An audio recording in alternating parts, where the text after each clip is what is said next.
Hi guys, Patrick here, Ragnarok Poker. Going to be jumping into 50NL Zoom again today. One of the last videos for 50 before we move up to 100 in our next part of our 2NL to 100NL challenge, and we'll probably add in some 200 as well, I think. Again, just a quick shout out. Thank you so much again for everyone who's been supporting me in the channel. My Discord channel is starting to build. My YouTube following and community is getting a little bit bigger every single day. Thank you so much to everybody. Again, please smash that like button. Please subscribe if you're enjoying the content. There's a lot of people who are watching the videos who are not subscribed. Please subscribe. Click that bell icon and take a look at my Discord and Twitch in the link below. So let's jump straight in, shall we?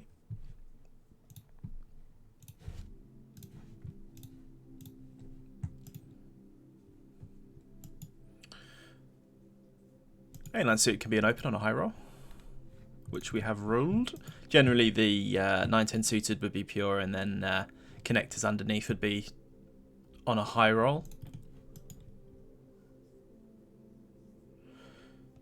We can do a lot of checking out of position. However, this board is extremely good for our range. I think we can do almost anything. Gonna go ahead and bet this one. Slightly larger size. I mean, you could pick small, you could pick a little bit large. I think both are okay. I think our hand specifically would like a little bit more fold equity off the bat.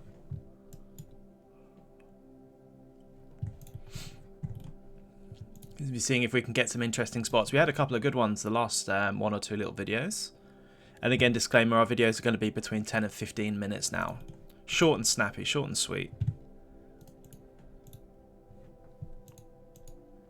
See if we can get some blood in there.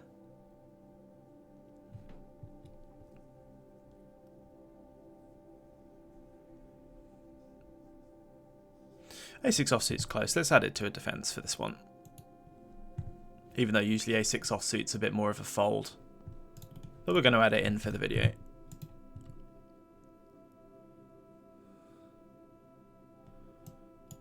An easy fold versus pot. Open the Jack 8. Technically the Jack 8 could be added to a 4-bet range, but I don't think that's a thing that we're going to be doing at 50. I'm going to be opening the 8-5. Against a short stack, I'm going to make it a little bit smaller.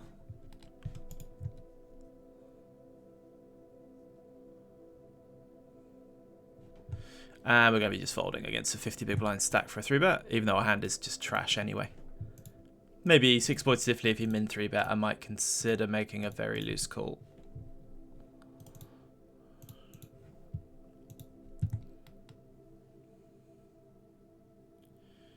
And 3-betting table 2 with the ace 8.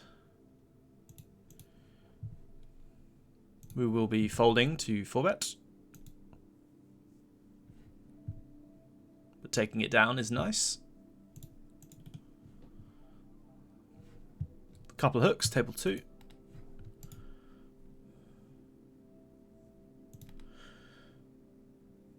See if we can get some action table 2. We will mostly be 4-betting if we get 3-bet.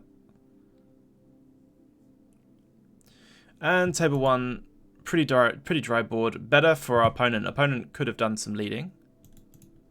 I don't mind checking. I don't mind betting.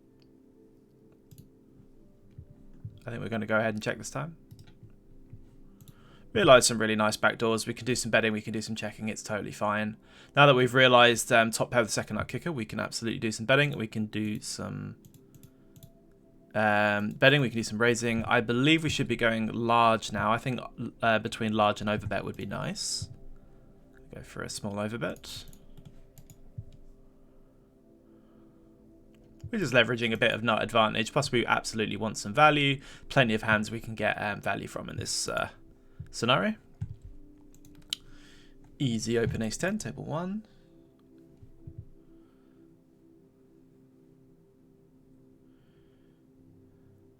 And we're going to be 3-betting the King Jack suited table 2, and we'll be mixing between call and fold if we do get 4-bet. Going to add a little bit on just because this. Oh no, I don't want to make it 67. I'd like to make it 6.7, please, dealer. 67 seems a rather large 3-bet size.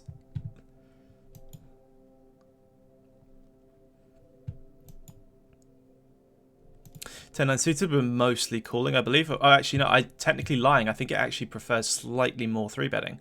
We've rolled low, so we're going to be calling. Trip 10s is always nice. Going to be playing a check.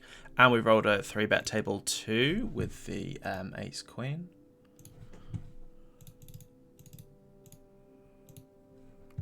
And I think we can mix between call and raise on table 1.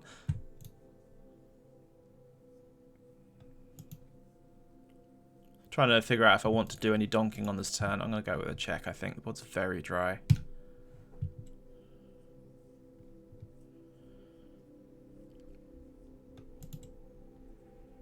And again, table 1, I don't mind calling, I don't mind raising. I'm going to go with a call. Now, if I had a hand like pocket 6s, pocket 7s, ace high, I may not necessarily want to be leading this river. So I don't mind checking to allow him to continue bluffing, even though he's most likely going to check back. But we're going to give him the opportunity to do some bluffing. I don't mind exploitatively leading either, but a lot of our hands don't want to lead that river, so we'll be protected. And we decided to bet range, table 1, and our hand is most of the time checking with some betting. We have actually rolled a bet on the table 2, so which is totally fine. We can absolutely turn our hand into a bluff, blocking the strongest parts of villain's continuing range. So let's do that. We can overbet, we can bet large. I think large is more suitable because our opponent can absolutely still have queen 10. And on this node, we absolutely want to be river bluffing. We want to target something like ace queen, ace 10, jack 10, king 10. Our opponent shouldn't have aces or kings. We have a nut advantage, so we absolutely want to be doing some betting. I think on this node, I don't mind anything, including overbetting and shoving. On a low roll, I'm just going to take a small overbet. On a higher roll, I'd be shoving. Had we checked the turn, we probably wouldn't have taken this line, but because we rolled high, we with a nut advantage, we can sometimes bet those medium connected hands and then check back some rivers as well. And also, however, the deuce was such a good card to go for a river stab, or stab, I should say, fucking nuke. But nuking's good. I like nuke.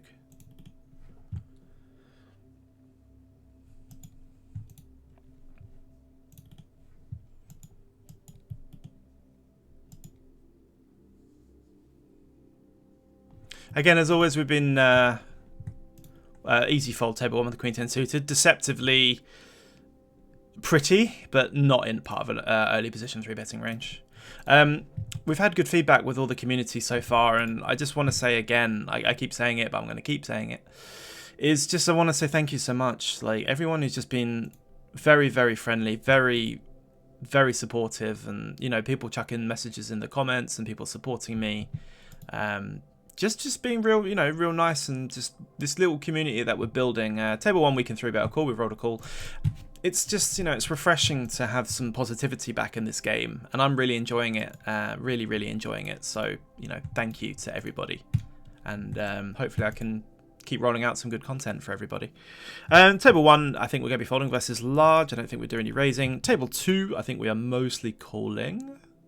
I don't think doing anything else with this roll would be anything other than call. And I don't think we're doing any leading. I think we're mostly check calling turn as well. Club makes an interesting backdoor club bluff opportunity potentially as well. I don't think we have nothing else to do here but call. I don't think we want to do any raising. We can still be ahead here. I don't know exploitatively if villains at this level mostly just have value by betting this size on this turn, but I think our hand is just too easy of a call. And then versus, sorry, on the 7 river, we're just going to be checking and hoping our opponent, I dare say, gives up, because I think we're just going to be behind here a lot, but our hand just basically wants to check and realize. And the question is, do we want to shove or do we want to fold? On a 13, I'm going to just fold. However, some of the time I would turn this into a check shove. And I think that would have been totally fine. I don't hate a turn check raise, but I think our hands just, I think with the pair open ender, I think our hand is just a nice easy call, and then maybe with hands like pair gut shot, for example, or bottom pair gut shot, bottom pair open ender, I might be doing some more raising, whereas I think that combo benefits quite well from calling. 8-9 suited, we've rolled high, so we're going to be defending table 2 versus 3-bet. I would not be pure defending these. Good board for our hand and our range. Good check from Villain. Villain should be checking this board quite a lot, and we should be quite aggressive on it as well. We can basically do whatever we want. However, we do have to be mindful that we are still behind to all of the nutted range of Villain. So going absolutely mental wouldn't be the best case. I think we could mix between check, block and half here. I don't think going absolutely massive makes too much sense. And our hand is mostly going to be a call, I believe. I think Villain's check raising range is going to contain a lot of overs and flush draws. It's going to contain a lot of over pairs, and 8-9 is not going to be a very pretty hand to just dump on top of it. If I had a hand like 8-9 of spades, for example, that's very, very different. So an interesting bet on the turn. I think our hand just wants to fold at this point. We could sometimes be ahead of a hand like ace-10 of clubs or something, but this would be a pretty aggressive stab. We just have so many flushes and sets and some straights in this node that it's just easy to defend with those. I think our opponent's going to have a decent amount of flushes and overpairs there. And our hand is just not very strong at that point.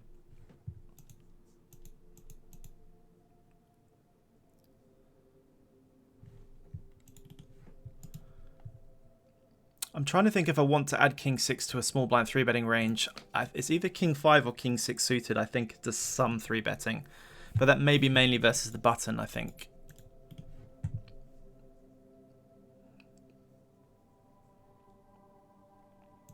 Ace king. We can have a very, very small amount of call versus UTG. Let's have a look at our opponent. Our opponent looks pretty taggy. I don't mind adding this to a call deceptively or 3-betting. We've rolled very low, so I am going to add this to a call. And an easy defend 8-6 suited, table 2. There's not much we can do on this board texture, so we're going to be folding. And facing the big blind squeeze, I have got a couple of options. So this is an exploitative spot because our range is mostly capped. We shouldn't be flatting here with ace, king and queens very often, but we do have them some of the time. So I'm debating whether to call and keep my range wider or whether I just want to shove my equity. I think I'm going to go ahead and call and keep his range a bit wider.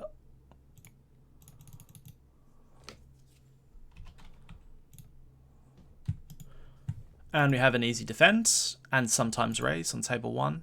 We're going to have more 7x than our opponent's 3-betting, I believe.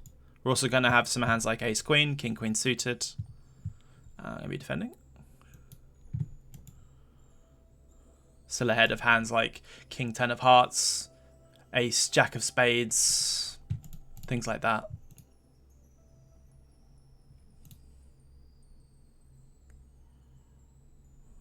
So we've got some good blockers as well. We block a hand like king queen of spades, ace queen of hearts. Although versus a bigger size, I think now we're just going to be folding our hand. Against larger size, you could potentially this guy's a 12-7-1, so I'm just going to be folding. But against an aggressive opponent, you could also consider calling turn sometimes, because it's very easy to keep barreling in that spot against a cap range. But I think this guy's just got a lot of good hands in that scenario. Table 2, so we defended the 9-10 suited on the button. We check back second pair and realised 2 pair. Small blind lead and a call. I think we have nothing else to do here but call. And then we have a river decision.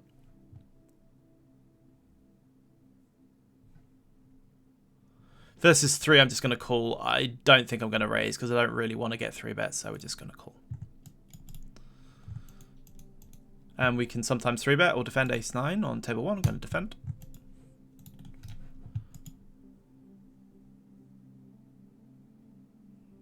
And I think with no diamond, I'm primarily just folding. Don't think any check raise there or call. Going to run another 1 or 2 minutes, guys, and then we'll wrap this one up.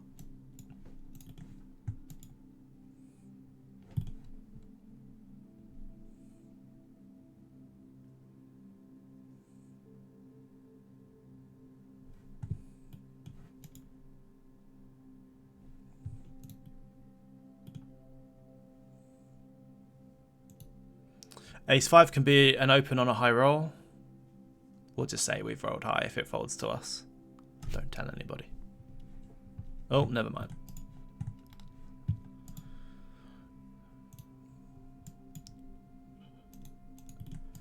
Table 2, extremely good board for our range, terrible board for our hand. Our range is going to be doing a lot of overbetting. And I think I'm on this roll, I'm going to be adding this to that. We're very polarized on a blind on, button on big blind. Plus an underpair is going to be very difficult to play post-flop on later streets as a check. So adding it in some of the time as part of our betting range, which would be large betting and overbetting, I like doing that. Again, very good board for our range. Table 1, mostly betting. We can bet range or we can split our range a little bit. I'm going to check. I don't mind playing a bit exploitatively at these low levels. And we're mostly playing check, I believe. Table 1, trying to get to showdown. And we have a very, very, very small bet here. I'm trying to I don't know what I'm targeting though. This guy looks like he's got ace high or a pair of 7s. I'm going to go for it because I'm greedy.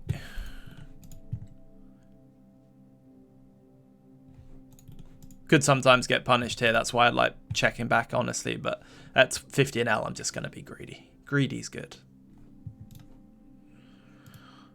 And we get called by pocket 9, so that's nice. That's what we were targeting, like a strong ace X or a small pair.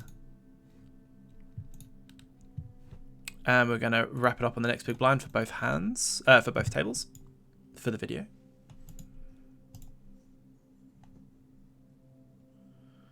Ace-7 off the pitch, and ace-9 is going to be an open.